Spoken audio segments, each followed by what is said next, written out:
Welcome to the Exhale Podcast, a candid conversation about current matters relating to respiratory diagnostic and lung health. Today's hosts are Mark Russell, Marketing and Communications Manager, and Troy Pridgeon, Executive Vice President of Sales and Operations for Vitagraph in North America, a global leader in respiratory diagnostics. Where do we stand on flu and RSV updates and post-acute COVID syndrome? Today we talk with Dr. Christian Sandrock, a physician and professor at UC Davis Medical Center in Sacramento, California. His specialties include emerging infectious disease, outbreak management, sepsis, internal medicine, critical care medicine, and pulmonary medicine, and we ask him these questions. Well, Dr. Sandrock, welcome to our podcast. Thanks for having me. So please give us a little background on yourself, education, experience, and what your current responsibilities are right now. So I'm a physician by training. I did an infectious disease fellowship and then a pulmonary critical care fellowship, one after the other. And that was after obviously doing my internal medicine residency. And I did my medical school at Georgetown. So just a standard regular physician, so to speak, that does kind of infectious disease and critical care.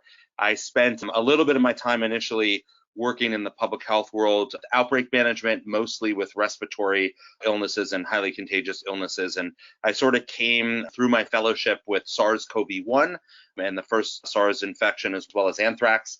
Subsequently, I did a lot of work in influenza, did work overseas, but it was also deployed for a couple different outbreaks, including Ebola.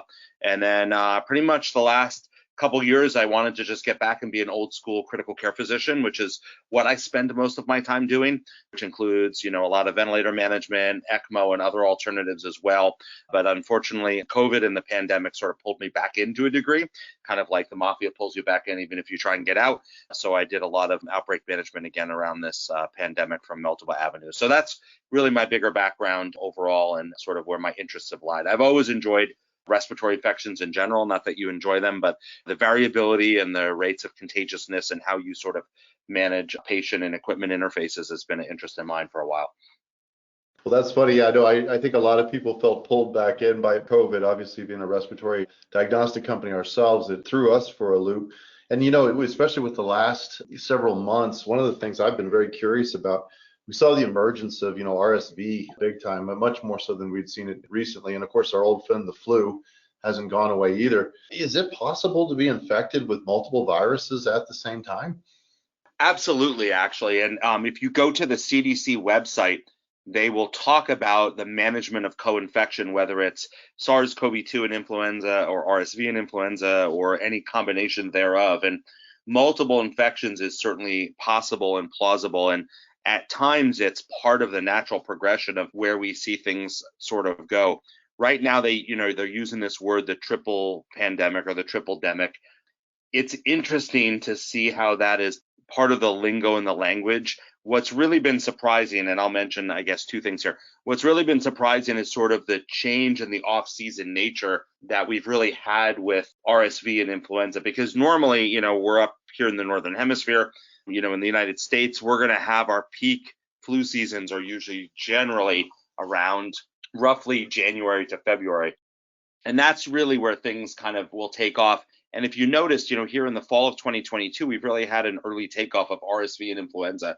And there's a lot of debate about why that is. But I think having the way our society had changed with COVID and how we wore masks, how there was a very, very deep drop in 2020 and 2021 with influenza and certainly RSV. And then you have a younger population of children under the age of 4 and 5 who've never really seen these viruses. Now, as we lift the masks and bans, they see the virus and it amplifies pretty high and gives us the surge we're sort of seeing now.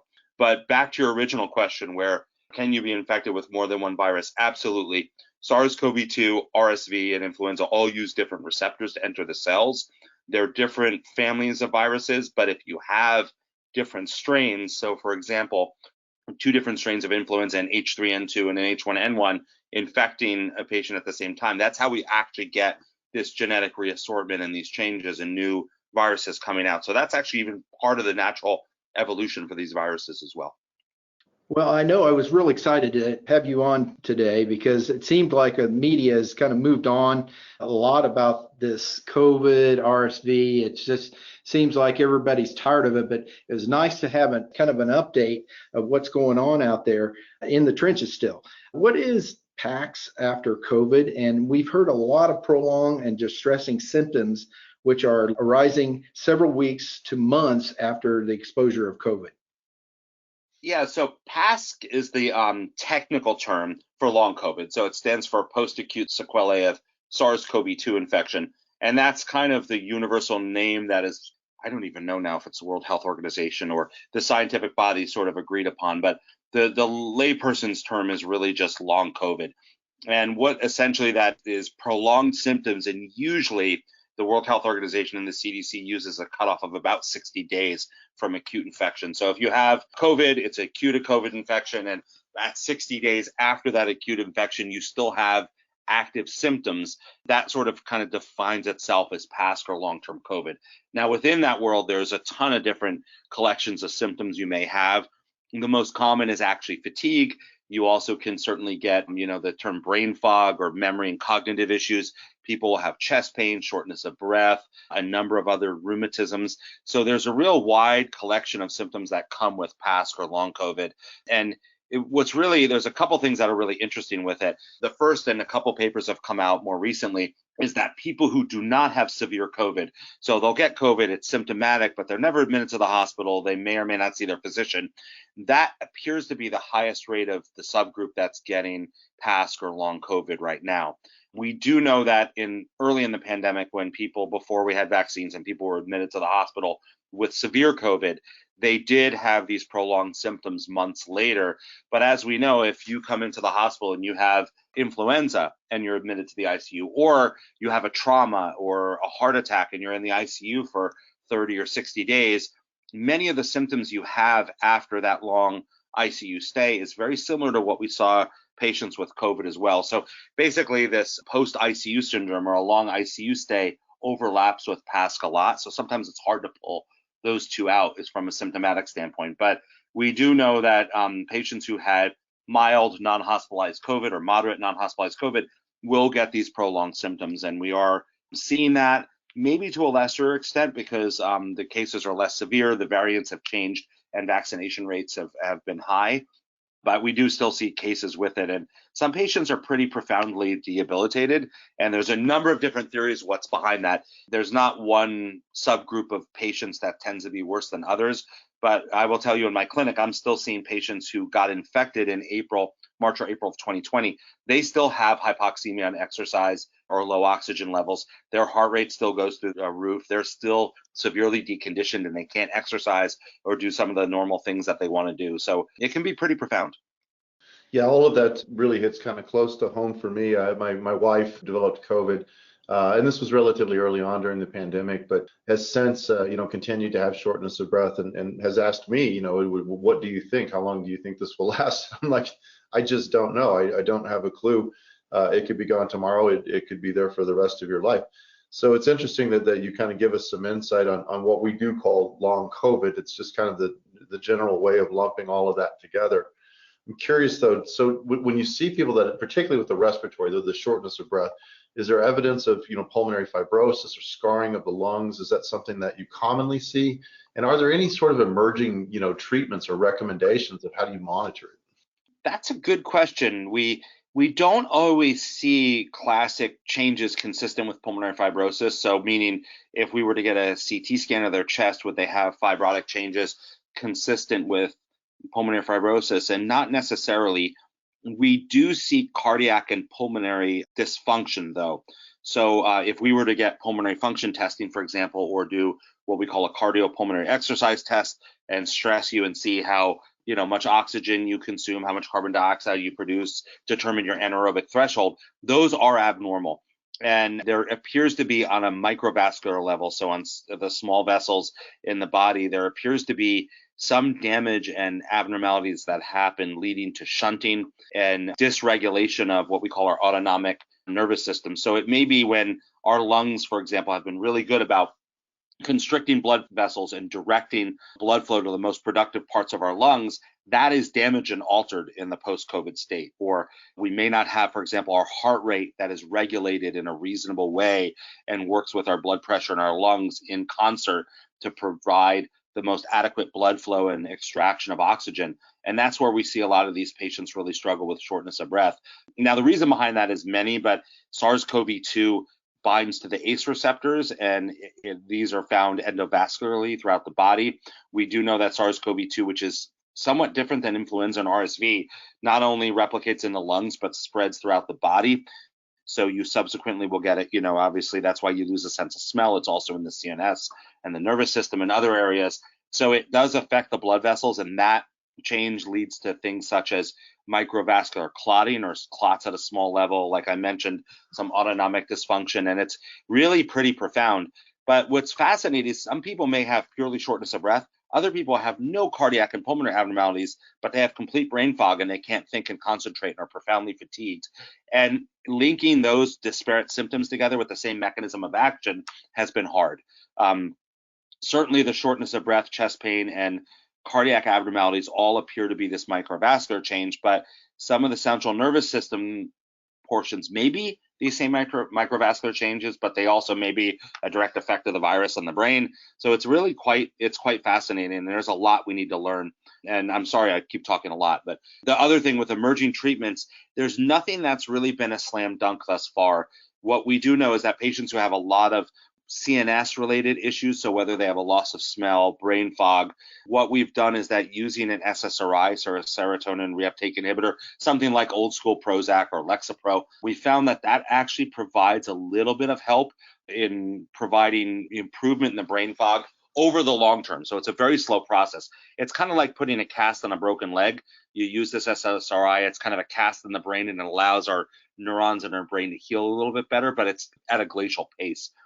From a pulmonary and cardiac standpoint, one thing I've had some help with is actually beta blockers. So particularly our patients who get very short of breath and have chest pain, we actually will put them on a beta blocker to slow their heart rate down, to slow their autonomic system down. And it seems to regulate things a little better where they actually don't have low oxygen levels and sort of that chest pain and difficulty breathing. And that's worked a little bit to a degree, but no real slam dunk emerging therapies. It's still really a very new and Wild West area of medicine for us.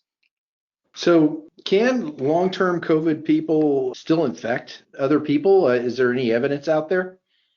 So also a very good question. And the general answer is no. So one of the definitions is when you get into that long COVID period after 60 days, you're usually not contagious. Now, the thing that makes that difficult is we see people who have positive tests, particularly if it's the nasal swab with the PCR style test. We can see positive PCR tests at 30 and 60 days. But usually what we're detecting is small amounts of viral RNA, but is there a viable high level viral production that then spreads in secretions and is contagious? And the answer is usually not. Most people, though, by the time they're in that long COVID phase, this is all post-COVID. This is not infectious and is not related to infection. The one exception to that subgroup is someone who's highly immunosuppressed. So say, for example, you have somebody who's a bone marrow transplant. Could they at day 30 or day 60 still be infectious? And the answer is maybe. And that's why we do testing on them farther out than we do our average non-immunosuppressed patients. That's very interesting, and it actually brings up another life experience of mine, and that was I was at a trade show one year and had a Bell's palsy, which I've often heard is the result of a virus that lies dormant in your system. So with people that have COVID, even if they're non-infectious, is it possible with some of the CNS issues that it may still be present in their system? Also a good question, but it appears probably not. So that virus that lies dormant, it's part of the larger herpes virus family. So it can be, for example, varicella, right, which is the chickenpox virus, that then comes back decades later as shingles because the virus incorporates itself. It's a DNA-based virus. It incorporates itself into our genome, usually in nerve roots. And for Bell's palsy, for example, it's actually in the trigeminal ganglion where it sort of lives indefinitely until you have an event like that. The SARS-CoV-2 is an RNA-based virus, and it doesn't use that RNA to convert itself into DNA. So there's really no long-term place in the body that it has that it's going to set up shop for a long period of time. So really, we don't have any evidence that that's going to recrudesce or come back And in fact, if say you have COVID and then 6 months later you have COVID again, it's probably just another strain and probably not the original virus or any reactivation. Okay, well, that certainly makes sense. So, like turning the page a bit then to RSV, because obviously COVID has been the center of attention, but I've seen some people that got really, really ill with RSV. What is the nature of that virus? What if organs does it affect, or how does it progress? It's predominantly, hence the name respiratory syncytial virus for RSV. It's predominantly a pulmonary-based virus, so this one doesn't replicate and go elsewhere around the body. But what it does, and we all get infected with RSV over time, but those that have really never been exposed are often at risk for having the most severe disease, and that's predominantly children, definitely under the age of 5, particularly under the age of 2 years. And the subgroup of premature infants, so those with either cystic fibrosis or born before 34 weeks, are at very high risk. And that's because they just haven't seen RSV. They don't really have the antibody production. There's not that maternal protection, even if from pregnancy or from breastfeeding. So, and what it does is it predominantly causes a bronchiolitis. So it infects our respiratory epithelium, but it makes its way down to those medium-sized airways in our lung and can cause a severe bronchiolitis, so wheezing and asthma. That's probably the most common way most kids are infected. So they come in with an asthma-like picture. They're coughing, they can't breathe, their oxygen levels are low, and that's most commonly the associated source of death. Now, there are subgroups of patients who actually get a pneumonitis, so not the medium-sized airways, but the air sacs, the alveoli, can get infected. They're generally more immunocompromised or newborns. And there have been some associated cases of CNS dysfunction and cardiac dysfunction, but really it's predominantly all in the lung, which again is different from COVID, for example, which can go elsewhere in the body and cause pretty profound disease. And influenza. Influenza, again, is mostly a pulmonary disease like RSV, but there's a much more clear association with an influenza encephalopathy in kids, or an influenza, myocarditis and heart failure in both kids and adults. So that one, influenza is kind of a medium virus with affecting more organs. RSV is really predominantly upper airways and the lungs, and then COVID or SARS-CoV-2 is pretty much everything. So Dr. Sandrock, since COVID and RSV, are we learning how to prepare the next pandemic? Do you feel like patients out there are being more cautious? Are they understanding what they need to do when we do have a next pandemic, which is probably going to happen? The next pandemic definitely will happen. The question, I think, then is when, which is always the $1 million question. It's like saying the next earthquake. We know there's going to be an earthquake. We just don't know exactly when. Now, preparation is really challenging. And if you were to ask me this question prior to COVID, I would actually have felt pretty confident that we would have done okay with a pandemic. I would say now I'm not so sure. And the real wild card is just people and people's behavior and people's beliefs.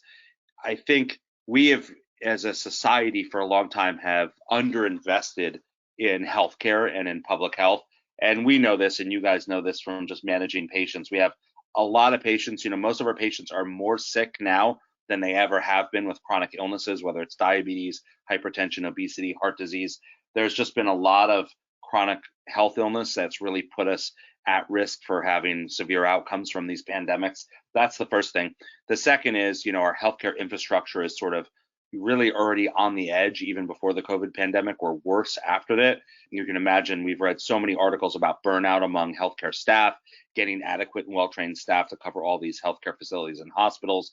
Having the hospitals have the capacity to manage these patients is a big issue. I can tell you in my town, we really haven't had an increase in the number of hospital beds we have here in town in about 30 years. But I can tell you our population has more than tripled in 30 years. So we really just don't have the space and capacity as well. So those things really set us up for not doing too well. But you can kind of survive if you can get society to kind of work together and agree. And as we all learned with COVID, there's a lot of varying beliefs, whether it's vaccinations, the cause of the virus, how to respond to the virus, whether it's valuable to close schools and shut down society or not. And, there's not clear data on all of it. It really becomes what we call kind of a risk-benefit ratio, because, shutting schools, while that may help for a little bit, at some point, having a school shut, the kids suffer to the point where it's not really beneficial anymore. Or the same with masking. There is a sweet spot where masking is going to be helpful and where masking is not helpful.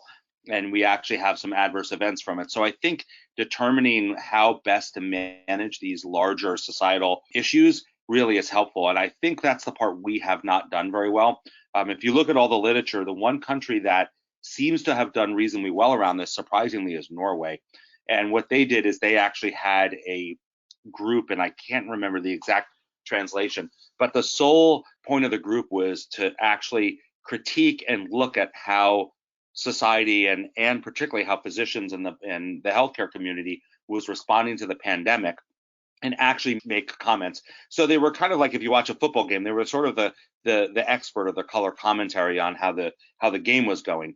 And their job was to sort of say, okay, you know what, it looks really good. Let's shut schools. Let's make everybody mask in public spaces. And most people shut schools, and they were one of the first to reopen their schools because they questioned very early on that, okay, at what point is the mental health and the educational health of our kids suffering beyond the suffering we're going to get from actually closing schools? And while many other places had schools closed, they opened them, but they weren't like Sweden, their neighbor, where the schools were open the whole time. Sweden had a significantly higher death rate compared to Norway. And Norway closed their schools a little bit, but they weren't closed for an extended period like we were in the US. So they found sort of that sweet spot by having a group really critique everything that was being done across the board. That's probably, at least from this pandemic, that's probably one of the better ways that we can go moving forward. I just don't know if society is really ready for it. I mean, you can imagine if we had a mask mandate, again, nationally, even just on airplanes or in federal buildings. I think people would revolt, right? You would just see people are so sick of it, and they're just not ready for it, including myself. I don't really feel like wearing a mask on a plane most days, and I'm in healthcare doing this. So I think people are just not really in that space. If we were to have another new pandemic in 2 years, I think we would really struggle to enact many of these measures. Interesting. Got another follow-up question on vaccination. Where are we at on that? Is there new boosters on the horizon or any other type of treatment? Yeah, so we have the bivalent booster that's been out now for a little bit. That's covers, and that's, both Pfizer and Moderna have the 2 mRNA vaccines. That is out now, and that's not a mandated vaccine, but it's highly recommended, particularly for at-risk people. And that covers 2 of the BA Omicron variants that are out there. The data that's coming out now from the CDC sort of supports that, yeah, you have some added protection in really at-risk groups, but it's not as strong as the vaccine first was. And we've kind of learned over time, with these vaccines, it really depends what your endpoint is. Is the endpoint preventing death and hospitalization, or is the endpoint actually getting the disease? We certainly saw that it prevented COVID to a degree, but a lot of people still did COVID, but when they got it, it was not quite as severe. And the shots are kind of along those lines. And so we kind of have, your initial series, your booster at 6 months, and then the new bivalent ones as well. So it's just multiple layers, and whether we're going to have each season now, like the flu shot, a coronavirus vaccine to sort of cover these variants is really a good question over time. We'll have to see where that goes. But we're kind of at the point now where there's a bivalent vaccine that particularly those above the age of 65 and those with comorbid conditions really should get for sure. RSV, believe it or not, does have a vaccine. It is not amazingly effective, but they do have a vaccine that's out there. It's phenomenally expensive. Insurance doesn't cover it. And then obviously the flu shot's the flu shot. We actually have a quadrivalent vaccine every year. It covers an H1N1, an H3N2, which both are influenza A's, and then 2 influenza B's. And that's pretty much been, relatively accurate this year in predicting which isolates we would see. So those are kind of the vaccines that are all out there now currently. Dr. Sandrock, this has been great. I've been looking forward to some sort of update on all these type of, pandemic in general, and see where we're at. So we really appreciate you being here on our podcast. Is there anything else you would like to add? No, it's nice you guys are talking about it. We sort of need a post-mortem, for lack of a better term, about the pandemic. I think we as a society, and not just in the United States, but in other countries as well, are not quite ready to do that because it's still sort of too fresh. For example, I can't watch TV shows where it's this post-apocalyptic event, whether it's a zombie or an infection. I'm just not interested because we kind of lived it. I want to see different things and at the moment. So I think a lot of people are in the same spot. But at some point, we probably really got to look at how we've done and what we can do differently and what our goals are, right? Is our goal really to prevent older people from dying, or is our goal something economic and keeping society open? I think that would be a valuable discussion for us to have down the road. Absolutely. But other than that, thank you for having me on. I appreciate it. No problem. Thanks again for being on our podcast. This has been very enlightening. You've reached the end of another episode of the Exhale podcast. Don't forget to follow us for upcoming new episodes and recommend this podcast to friends and family. Thank you for listening, and we look forward to you joining us again on the Exhale podcast, brought to you by Vitalegraph.